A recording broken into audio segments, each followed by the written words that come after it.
You're listening to the Intuitively Intermittent podcast. Whether this is your first time joining me or your 100th, thank you for being here and being a part of this important conversation. In June 2018, I was tired of being asked by the intuitive eating groups to take my conversations about intermittent fasting elsewhere. At the same time, the conversation in the intermittent fasting community wasn't addressing the emotional and spiritual needs of my IF lifestyle. Before I knew it, the Intuitively Intermittent Facebook group was up and running, and I started this podcast. I am super excited to bring you the personal stories of folks who are combining intuitive eating and intermittent fasting successfully and really creating lives that bring them joy and meaning.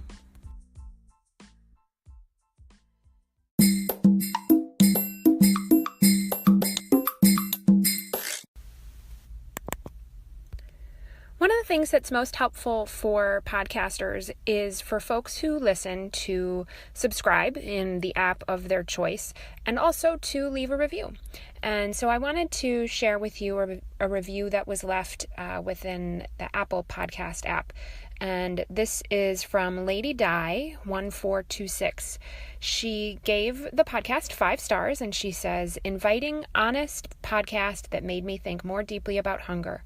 I'm pretty sure I use food to alleviate stress and to procrastinate. Before I make any changes, I want to analyze where I am. Thanks for sharing your thoughts." Lady Di, thank you so much for that sweet podcast review. And I'm really happy to hear that you're finding this, my reflections, to be helpful. And for everyone else, if you are interested in writing a review, the one I can access most easily is Apple Podcasts, and I would love to share your review on my next episode as well. So head on over to your podcast listening app, leave me a review, and then maybe send me a message and let me know that you did that so that I can share it on the next episode. So thanks again, Lady Di, and I look forward to hearing feedback from more of you. I want to share a short story with you about today's sponsor.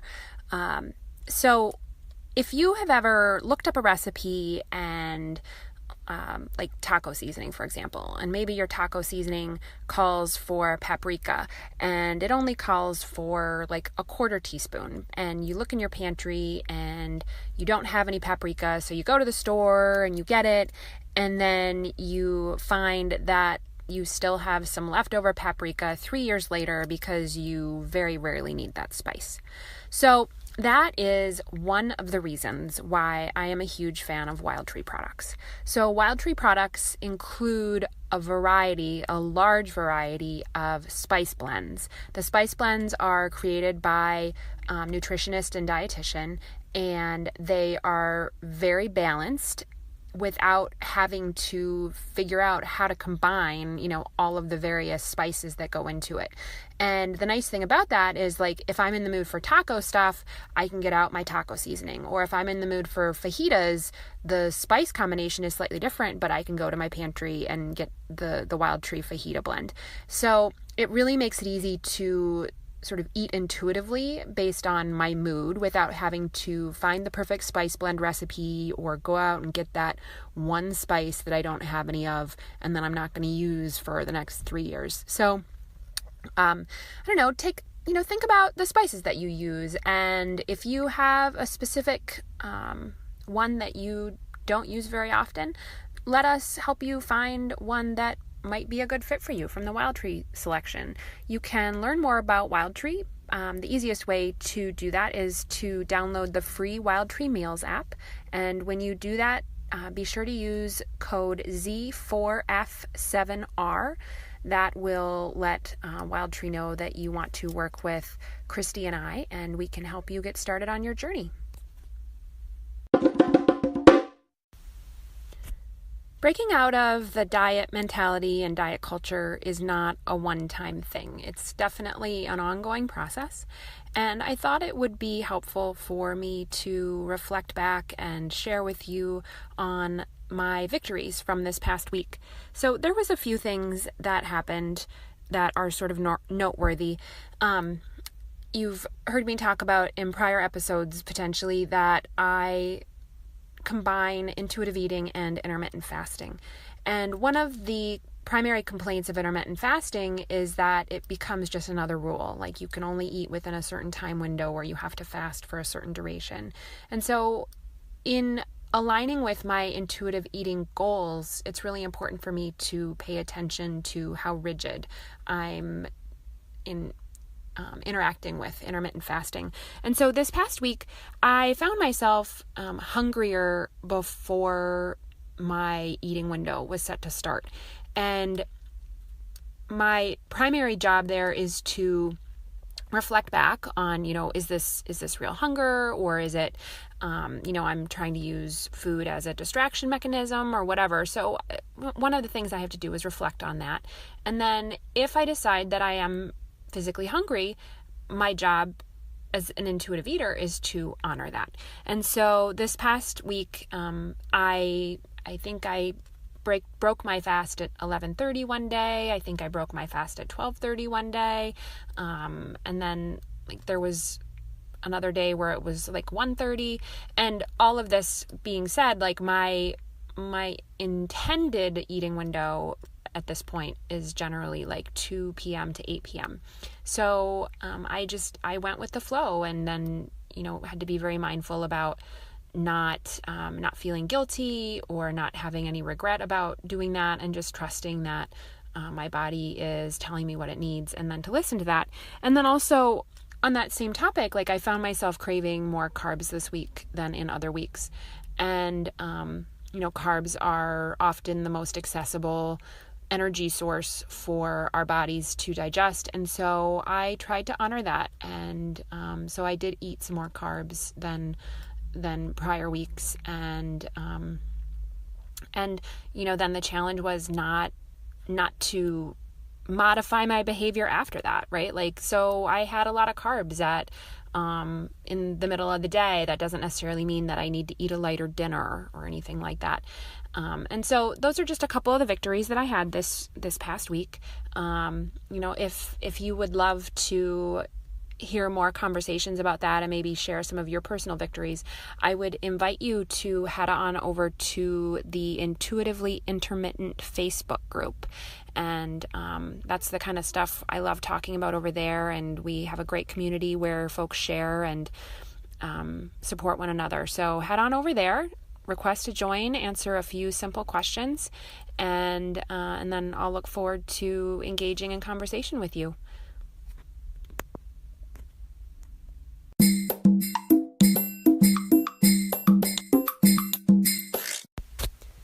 So for today's episode, I want to share with you what my first day of intuitive eating and intermittent fasting looked like. So before I started on this journey, I was following a very strict food plan, and that food plan involved only eating at mealtime, so breakfast, lunch, and dinner, and there was no snacks in between. It involved weighing my food, my portions, to the 1/8 of an ounce, whatever my scale can read. And it involved the same food groups at every meal. So for breakfast, I was having, 1.5 grains and 2 proteins, whatever it worked out to. I actually don't even remember anymore. So transitioning to intermittent fasting and then also intuitive eating had a few changes. And so I wanted to sort of share what that looked like. So it started, the first day for me started with not having breakfast first thing in the morning. And that was a change because I didn't know when my next meal was going to be, or I guess I knew, so for me, because I knew I wanted to also be doing intermittent fasting as a part of this, because I wasn't actually hungry first thing in the morning, I knew that I was aiming for a 16-hour fast. So for me, that was going to mean my first meal of the day would be, let's say, 11 or 12 o'clock. And so I knew that I wasn't going to be eating breakfast that morning, and I also knew when I was hoping to break my fast. And so I gave up my old habit, which was eating breakfast, and I also had a plan. And that plan is important because when making a change like this, for me anyway, there was a lot of anxiety involved. And so it wasn't anxiety because I felt like I was doing something wrong, but it was anxiety because I didn't know what to expect. Like, I didn't know if I could handle it. I didn't know a lot of things, and it's scary to try to break out of old habits. And so not having breakfast in the morning was a bit uncomfortable, not because I was hungry, but because it was habit. And then for me, knowing that I was going to be eating at a reasonable time and not starving myself until dinner or something allowed me to relax into this sense that there will be food available. And I mean, I packed my food just like I always would. And so on the topic of packing food, as I mentioned, like, I was eating specific food groups and I was eating specific portions of those foods. And so I packed my normal amount of food for the day and I brought it with me to work. The difference was that I wasn't going to eat it at a set time. Like, I was going to allow myself to eat it when I wanted to eat it after I opened my window. So the thing that was interesting about that was, or the way I challenged that was that, first of all, I didn't measure my food that day. And so instead of measuring out, 10 ounces of vegetables for lunch, I just eyeballed it, which was a little bit uncomfortable at first. But I needed to trust that that was the case. And like for something like crackers, for example, I knew that 6 crackers was considered a serving. And so in order to allow my body the opportunity to be a bit more intuitive about that, let's say I brought 8 crackers. And then, so I knew that I had enough, but I also knew that I had more than enough. And so for me, that the first day and the first few days, where I was bringing my normal amount of food, then some, my job as I was tuning into eating more intuitively was to respect what my body was sort of directing me to. So for example, when I opened up my bag, what was I drawn to first? Like, okay, so today I'm really in the mood for those carrots first, or today I really want my crackers and cheese first. And then I became comfortable after some practice with leaving food in my cooler. So like, I brought this many carrots and I decided that I didn't want this many carrots today, so I left some. And that's a big deal because in my prior food plan, like there was this expectation that I was going to eat all my food every day without fail, because eating that amount of food was what was intended to keep me at a set weight, which ultimately is part of the reason why I decided that wasn't a good fit for me. Like, my body changes, my needs change. I know that. Like, I'm not going to sustain my body and my weight by saying I have to eat the same food groups and the same amounts every single day for the rest of my life. Like, that's not peaceful for me. So I needed to experiment with letting my body drive like what I was craving and eating as much as it needed. And for me, that involved not measuring and also potentially leaving some food in my cooler.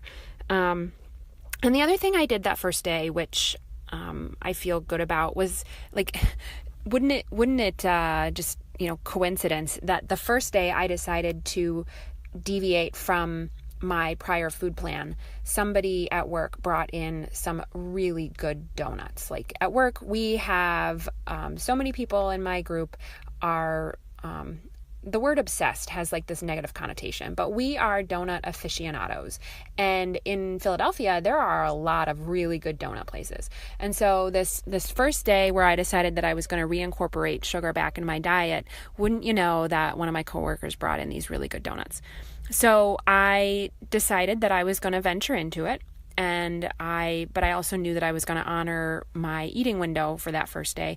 And so I went over and I took a knife and I cut off a really small portion and I set it aside so that I could have it when it was time. And I say that for a couple reasons. First of all, I cut off a portion. So I was starting small. Like, I hadn't had sugar at that point in a really long time. And so I knew that I needed to ease myself into it. I couldn't just, have 2-3 donuts and expect to feel good. So I cut off a small portion.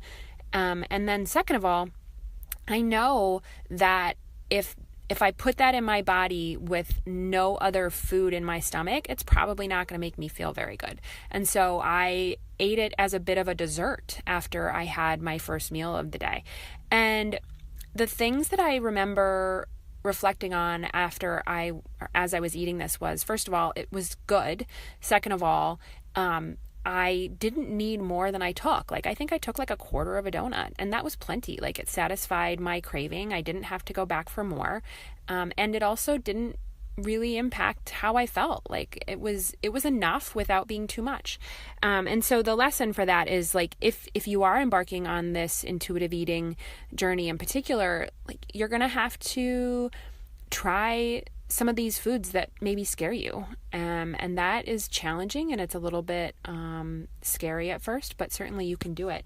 And I want to take this opportunity to just say, like, I'm not a doctor. I'm not a therapist. I'm not a nutrition specialist. Like, I'm just a person, and I am trying to break out of the diet mentality and the diet culture and sharing my reflections with you. And so if you have a history of an eating disorder or, have some underlying medical concerns, please, talk to a doctor and a specialist before making any changes, because I don't have that expertise. I'm just hoping by sharing my reflections that maybe you'll gain some reflections on your life and be able to take some steps in a direction that feels more in alignment with your goals. So again, just to sort of wrap up, as you're starting this journey, start small, whether it's a small portion of a food that maybe you've been challenging yourself with, or baby steps, whatever that might mean for you. Recognize that your prior food plan or your prior eating style can be a backup. So for me, that was, starting with where I was at with my food plan and adding a little bit more variety, or not measuring my portions. So having that as a backup, and then having a plan though, right? Like knowing that if you're going to wait to eat until a certain time, if you're trying intermittent fasting, like, pick that time and be a little loose with it. Like, meaning, like, if you're aiming for 16 hours and then you find yourself ridiculously hungry at 14, like, be gentle with yourself. That's okay. You don't have to start by doing any ridiculous length fast or something. So I hope you found this helpful. If you would like to provide any feedback, you can either email me at podcast@thiswellseasonedlife.com, or head on over to the Intuitively Intermittent Facebook group and join the conversation over there. I'd love to have you. Thanks for listening.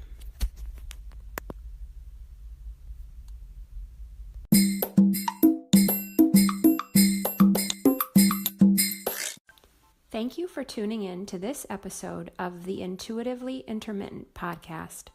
If you have suggestions, comments, or ideas for people you would like for me to interview on future episodes, please send me an email at podcast@thiswellseasonedlife.com. I look forward to hearing from you, and thanks for listening. The podcast you just heard was published with Anchor. Got something you want to say to the creator of this show? Send them a voice message using the Anchor app, free for iOS and Android.